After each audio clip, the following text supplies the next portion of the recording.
6 times the whole earth it can destroy. So much ammunition we have accumulated. This is worship of Shakti at the physical level, acquisition of the powers. Acquisition of the powers. So, even in the spiritual level, we find it difficult because how we are going to transcend our material view of this world and express our inner divinity by transcending the limitations that nature has put upon us. So, Sri Ramakrishna is telling, it is no joke. I passed 2 years as the handmaid and companion of Divine Mother. Because it is Shakti. When we drive a vehicle, what a huge power we are handling. Slightest vision this side, that side will crash into huge losses which cannot be repaired. So, to be handmaid of Divine Mother is how much difficult it is. A man who has conquered senses, conquered his passions, alone will know what it means. So everything is associated with the intrinsic drives and urges that we have inside. The higher urges are to be nourished. Lower urges has to be eliminated.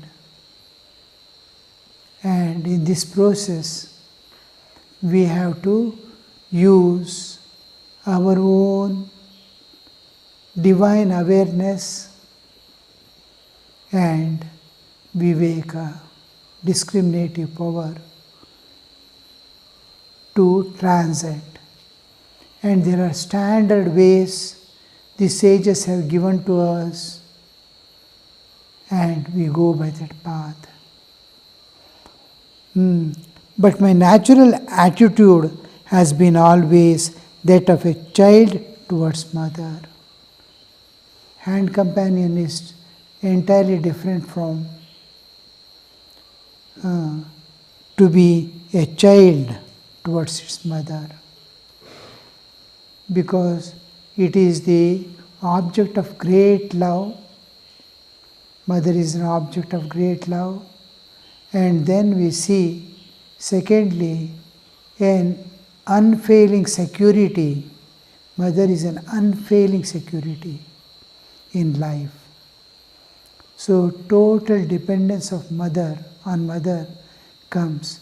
But there, as a handmaid or any other form of relationship with mother, bears great responsibility to discharge, great amount of purity, great amount of dedication.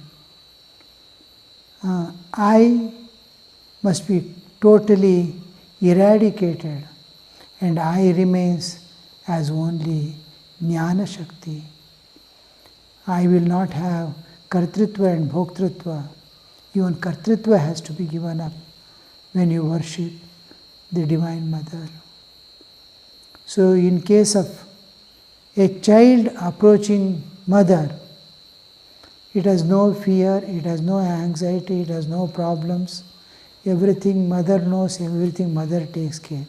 He just lies down at the feet of mother, and instead of looking after mother, mother has to look after him.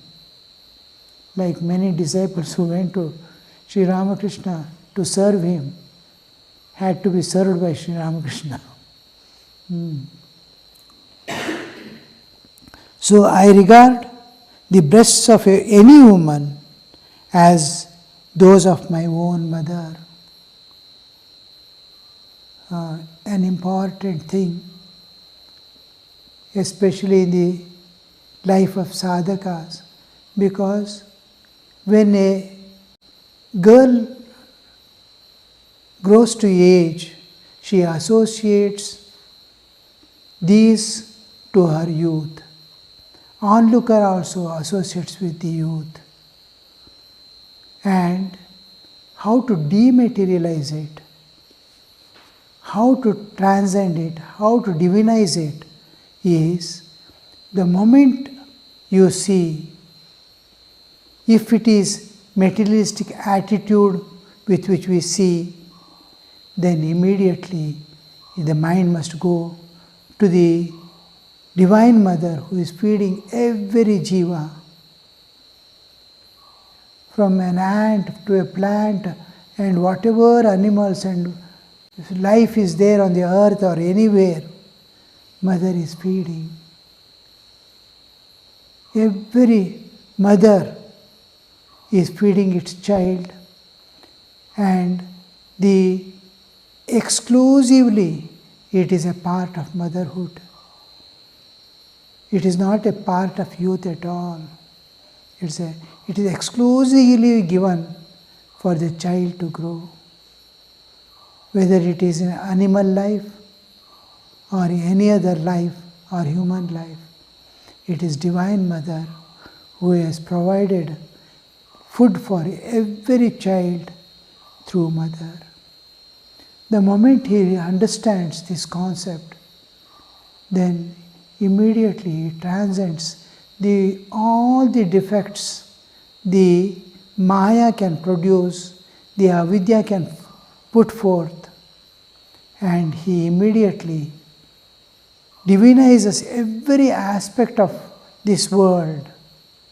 One who has conquered lust has conquered the world, because he has learned the art of seeing divine everywhere, associate everything with divine. So here he sees this is the dematerializing an object and divinizing the object. So this is what we see, this is Sri Ramakrishna's words, but how do I utilize it in my life is to transcend is the most important part. To divinize everything, to associate everything that can create fear, temptation, anxiety, and all this are associated with the Divine and Divine Mother. Terrible fear, you must be able to live calm. Terrible temptations, you should not be affected. What a state it would be of that self-mastery. One thing is to be always aware of our own divinity. Again and again, bodily existence of ours persists. Each time you have to eliminate that I am divine.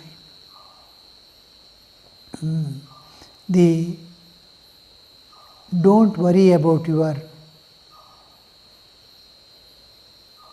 weaknesses. Don't worry about defects and impurities in you, because the trust in God, who loves you most, He is all capable. Your trust and belief in God and trust in Him must be much more than the belief in your own weaknesses. Weaknesses are like foam floating on the ocean. If you see the ocean, you will see the foam floating over the ocean. Inside is pure water, all the weaknesses, impurities, everything, when you compare to your own divine existence, when you compare to the God's love for you, it is nothing. It is foreign bodies floating. It has no relationship with you at all. Your weaknesses or impurities or defects, it is some foreign bodies floating in your personality, in your divine personality, over your divine personality, not even in, over your divine personality, like the foam floating over the ocean. It will just, you can neglect it in the love of God for you, your love for God, your trust in God. All these things are not to be worried or taken notice of in the amount of God loving you, and your trust in Him. So this is what we see in our lives. We must have tremendous faith in God and be fully aware of your divine nature and divinity. Never to think of yourself as body, or each time body persists or insists to deny.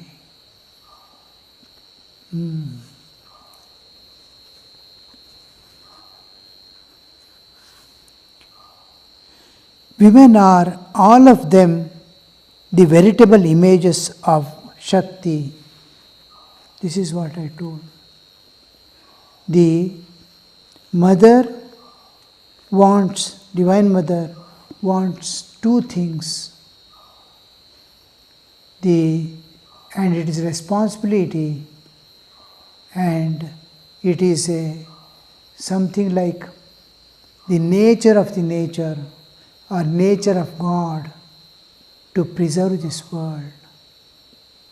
The world came out of Ananda, and it is meant for experiencing of Ananda. The privilege given to a human to possess a human body is exclusively for knowing this Ananda, to discover that Ananda which is hidden in the sheets covering his own soul. That's why this human body is given. Nature has given that greatest privilege for us to reach that Ananda from which the universe has emerged, in which it is floating and to which it is returning. It is Satchidananda.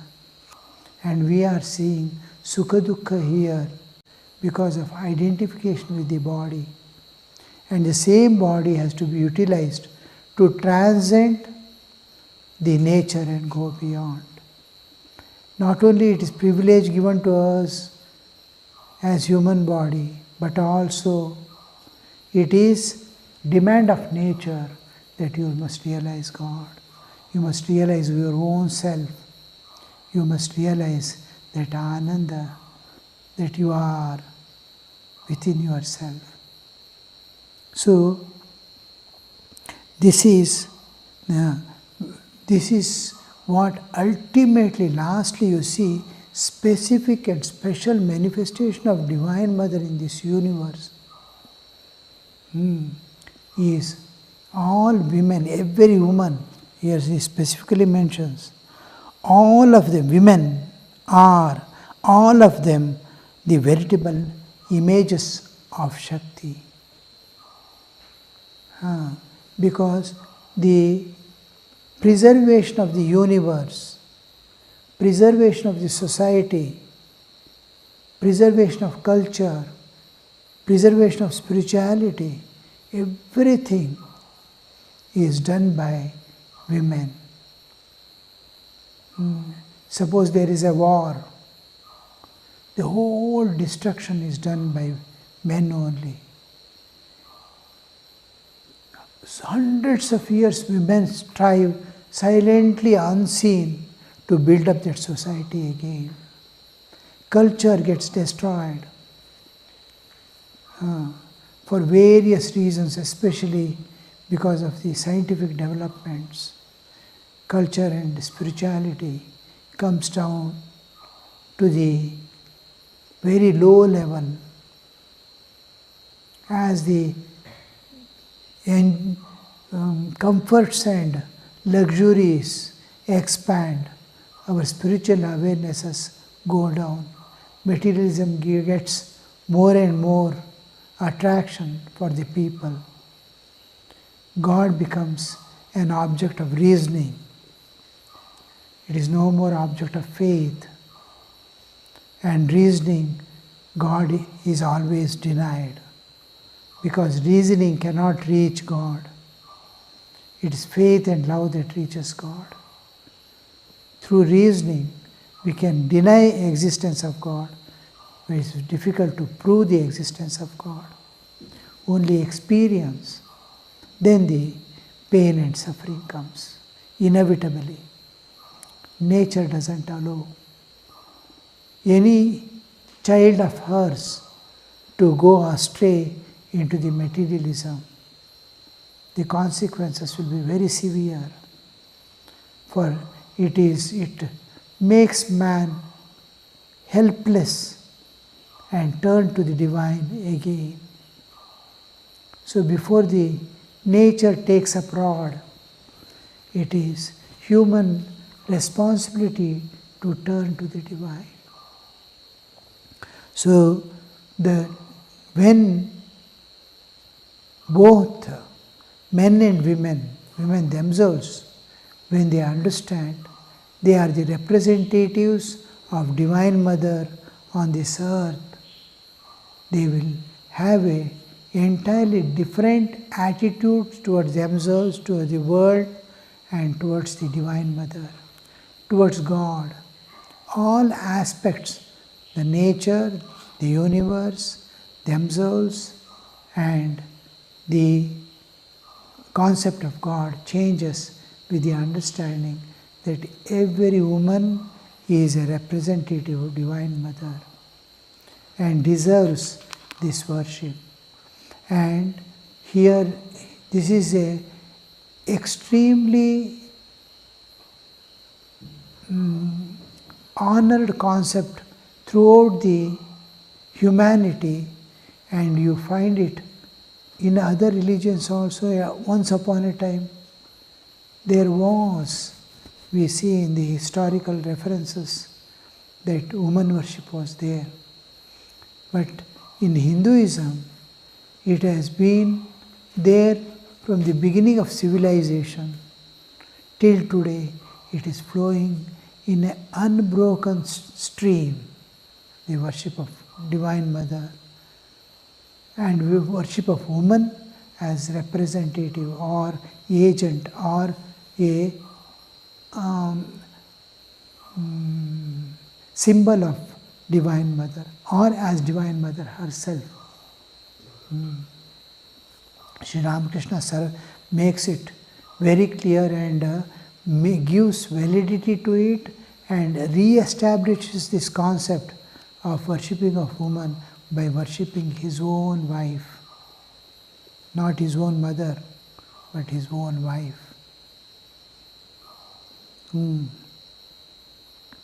Whatever Sri Ramakrishna says and teaches, it is what he has practiced and searched the reality behind it through sadhana. He says all religions lead to the same goal. He did not say like people telling now. All spiritualists, modern spiritualists, you can see telling this, all religions lead to God. Nobody has practiced any other religion. Even other religions, even the mantra or the practice people do not know. What other religion also they do not know. They blindly say all religions are true. Where from? They have not practiced, they have not even known what other religions contain. But Sri Ramakrishna did not tell like that. He was the first to recognize in the recent era, long period. Vedic times it was there, Krishna's time it was there. Ye yatha mam prapadyante. Ekam sat vipra bahuda vadanti. All this was there. But Sri Ramakrishna practiced it, gave validity to it, saw the end of every type of sadhana, other religions he practiced, and then told different paths, one God, same reality, same end. So this is what we see in Sri Ramakrishna's life, and now everyone started quoting it, taking from his authority, not by practicing. It is quotation. All religions are true.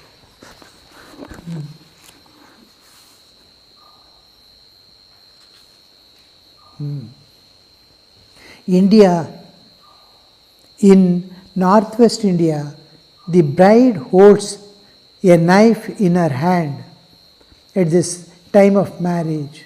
In Bengal, a nut cutter. Arka nut we cut one. Sarota bolte kya? In Hindi it is called sarota. In Bengal, the woman at the time of marriage, during the marriage ceremony, she keeps. In North India, they keep knife, a dagger. The meaning is that the bridegroom, with the help of the bride, who is the embodiment of Divine Mother, will sever the bondage of illusion. This is the heroic attitude. I never worship the Divine Mother in that way. My attitude towards her is that of a child towards its mother. Same concept again. And the word used in the Shastra is also Dharma Patni. The term used for the wife is Dharma Patni, because she is one who is going to protect the dharma of the husband and the family and of the clan, Kula. Kula Dharma, also she is going to protect. So nobody says Dharmapati. They use the term Dharma Patni is there. She is the protector of the Dharma. Dharma means righteousness, especially associated with the spirituality, spiritual righteousness, which leads to the evolution of man or human to the ultimate goal of God realization. The evolution must be there. Dharma. So, this bride is the very embodiment of Shakti. Every time any family member is going away from the path to realization, is going away from the path of Dharma, then it is she who restores, brings that person back with a special nature of hers, because in every woman there is the nature of sacrifice. There is sacrifice and love that seeks nothing. The sacrifice nature is, I must serve and give my everything